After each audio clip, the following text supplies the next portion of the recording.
noches, bienvenidos a Día D. Tengo 30 años de trayectoria periodística y quienes me conocen y me siguen saben que no suelo calificar a quienes protagonizan los reportajes que presento. Pero lo que hemos visto esta semana en Satipo, en la selva del Perú, es francamente abominable, es monstruoso, es monstruoso. Y es que en el país de la impunidad, cada 2 horas se abusa sexualmente de un menor de edad.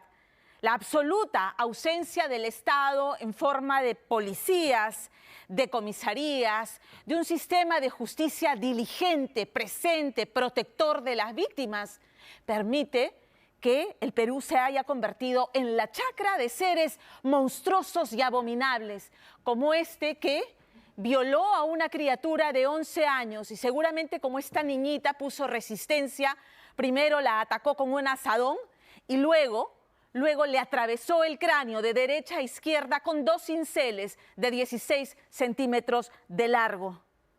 La única autoridad en el centro poblado de Ovinteni, en Atalaya, en Ucayali, que es donde ha ocurrido esto, es un juez de paz que aún no sale este magistrado del estupor de la escena que se encontró esta niñita, este angelito, convulsionando, sangrando, bañada en su propio vómito, con los pantalones abajo y con la cabeza destrozada por estos 2 clavos que habían ya ingresado a la masa encefálica. Una cosa monstruosa hasta la náusea. ¿Y qué pasa en Ovinteni? En Ovinteni no hay comisaría, la más cercana es la de Satipo, a 6 horas en carro. El centro de emergencia mujer queda a 4 horas caminando. Entonces, en los centros poblados de Atalaya, a donde pertenece esta comunidad, la impunidad es absolutamente grosera. La defensora del pueblo, la representante de la Defensoría del Pueblo en Satipo, ¿qué es lo que ha dicho? Que el año pasado encontró 185 registros de medicina legal por casos de violación. 185 a los que no se les había dado trámite. Esa es la impunidad que reina en nuestro país y que permite que estas cosas monstruosas ocurran. Me disculparán la indignación y quizás la exaltación al presentar esta nota, pero es que francamente los casos tienen que ser tan monstruosos, tan perturbadores como estos para que recién se activen todas las alarmas y se ponga a funcionar el aparato de justicia en el Estado. Angélica Villegas. Acá están los paramédicos ya del puesto de salud de Ovinteni. Como podemos ver, los doctores le están atendiendo a la paciente, está en la familia y la señorita se encuentra muy grave de salud. Está convulsionando y aparentemente, ¿verdad?, hay un clavo en la cabeza de la paciente. Una transmisión en vivo por Facebook enmudece a todo un país que escucha aterrado a plena luz del día el relato de cómo 16 centímetros punzocortantes a través de gruesos cinceles habían sido incrustados con total ferocidad en el cerebro de una indefensa niña de apenas 11 años en la selva del país, poniendo la casa de su nervioso tío y a la vez padrastro en el ojo de la tormenta, porque había sido su propio primo quien la quiso matar después de ultrajarla. Pero ni eso haría romper el silencio de una familia, donde todos lo encubrían, al punto de negar cualquier tipo de parentesco con la menor. ¿Qué ha pasado en su casa, don Renato? ¿Quién es la persona que está ahorita convulsionando y está con un clavo en la cabeza? Una niña. ¿Ella es tu personal, tu familiar? ¿Qué es? Sí, esta acá es personal, trabaja conmigo. Ya. Y no hay mi hijo. ¿Y no hay tu hijo? No está tu hijo. Y no hay. Terror en Ovinteni, los detalles de un secreto familiar que ponen entre la vida y la muerte a una adolescente.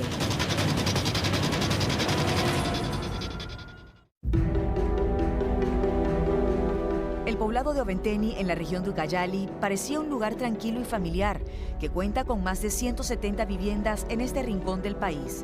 Por años, en los titulares locales no se reseñaron recientes casos de violencia a la mujer, hasta que el domingo 26 de marzo, este lugar se convirtió en el titular de la primera plana. Se trata de la historia de 2 cuñados que iniciaron una relación, quienes trabajaban cosechando café. La pareja estaba conformada por la madre de la adolescente de esta historia, quien comenzó a convivir con el tío de la menor, quien tiene un hijo de 25 llamado Jason Lucano, a la vez primo de la pequeña. Así lo relata un pariente de ambos, cuya identidad protegeremos por su parentesco con la hoy víctima. ¿Y el detenido qué tipo de parentesco tiene con ustedes? Bueno, para mí es mi sobrino, señorita, es de parte de mi hermana, el hijo de mi hermana, por eso es mi sobrino. ¿El detenido es tu sobrino? Sí, Es decir, que es el primo de la niña atacada. es así. Sí, eso es así, así es. Cuénteme qué se sabe sobre su sobrino, sobre este muchacho que ha atacado de esa manera tan salvaje a su propia prima. ¿Cómo era la personalidad de él? En realidad sí siempre ha sido un poco escandaloso, es cuando tiene problemas, es incontrolable. Esas características tenía él cuando él se renegaba o algo tenía que ver con un problema así. ¿Con quién se enfrentaba o con quién peleaba? No peleaba, él vive solo con su padre nada más. Bueno, las iras tal vez ahí nomás se quedaban en sus mentes. ¿Nunca vieron nada extraño de la manera en la que él trataba a la niña? Nada, señorita, nada en particular. La zona donde viven los cuñados, que a la vez son pareja, es un rincón olvidado del país. Poco funcionan las comunicaciones y el solo hecho de que pueda llover entorpece cualquier tipo de interacción por horas. Aquí no hay centros de salud cercano, tampoco comisarías, y el módulo de atención a la mujer más próximo queda a 4 horas. Pero nada de eso sería necesario para esta nueva familia, hasta que hace 2 semanas un extraño robo en la casa de la pareja se convirtió en el presagio de la tragedia. Primera vez cuando primer día que entró, se iba toda la plata. A mi esposo le han amarrado. ¿Cuánto de plata se llevaba la primera vez? Primero se ha llevado 15.000 soles más 2.000 soles. Sí, 2 semanas pasó. 2 semanas. Sí, 2 semanas pasó. De acuerdo a la fiscalía, el robo genera sentimientos de venganza en Jason Lucano, primo y a la vez hermanastro de la menor que protagoniza este hecho. Él refirió ante los psicólogos que además se sentía frustrado porque ella le atraía desde que era una niña, despertándole sentimientos posesivos, según su pericia post-hechos, que descartaba cualquier problema de salud mental en él, conociéndose parte de su relato en una audiencia. A mi prima de 12 años le sentí un afecto, un cariño desde que tenía 9 años. Me gustaba y luego me había enamorado de ella. Trataba de conversarle, ha ingresado al primero de secundaria. Me había llegado a enterar que estaba con un chico de otro colegio, entonces eso no me ha gustado para nada. Sentí una celosidad grande y yo le he reclamado. Le dije, ¿por qué estás con él? Yo quiero estar contigo. Esto parecía desconocido para el entorno de ambos. Para que haya ocurrido esto, es probable que en anteriores oportunidades él había intentado abusar de ella. ¿Ella comentó algo anteriormente? No, señorita. No, nunca le haya sospechado de esa forma, señorita. En la familia se respira hermetismo sobre el peligro que Jason generaba en su prima. Es el domingo 26 de marzo en la provincia de Atalaya. La víctima queda sola con su primo hermano Jason en la casa de su tío, quien es el padre de él. Un detalle que su madre obvia en las primeras declaraciones tras una tragedia. Estábamos cosechando café y era las 12 de mediodía, hemos ido a almorzar. Y en mi casa, mi esposo se fue a lavar café y yo me fui al cafetal ya que voy a avanzar. Le dejo a mi hijita solita, no terminaba de comer todavía. Como ella tiene costumbre de comer despacio. ¿Solita?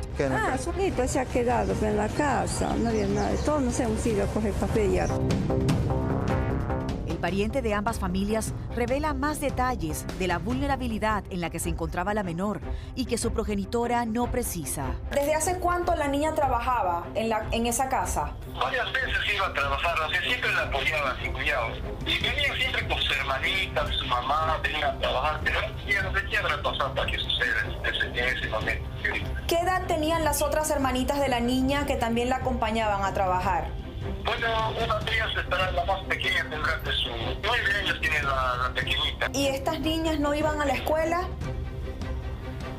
Sí, estudian, señorita, están estudiando. ¿Y entonces en qué momento trabajaban? Los sábados, domingos, señorita, cuando es día de descanso, pero los que es sábado, domingo.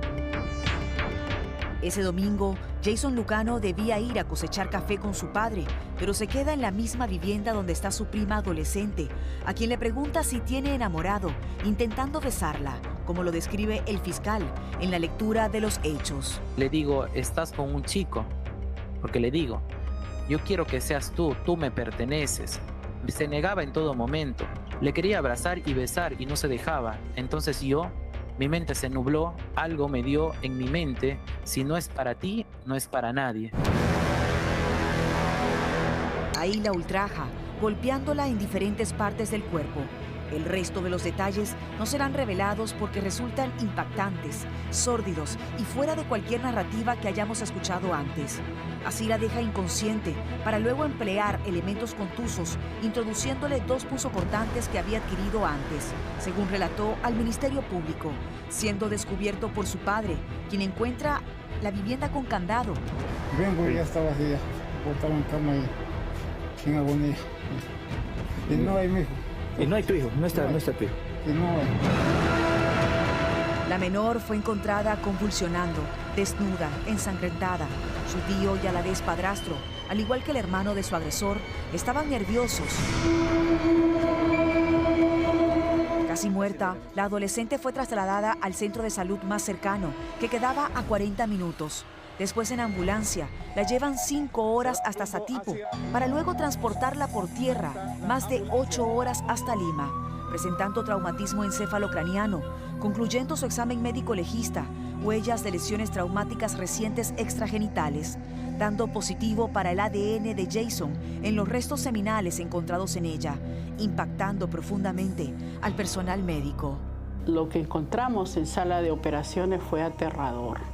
Aterrador porque no se trataba de unos clavos, se trataba de unos cinceles de 16 centímetros que le habían clavado porque definitivamente había fractura en toda la zona de la sien izquierda y estallamiento con pérdida de masa encefálica en el lado derecho. Y teníamos el temor que cada vez que se saca un instrumento, acuérdense que el cerebro es masa encefálica irrigada, pero con mucha experticia de nuestros neurocirujanos, sacaron eso amarrados con pita sucia, lleno de tierra, y continúa en un coma inducido, porque lo que tenemos es que dejar que ese cerebrito no trabaje.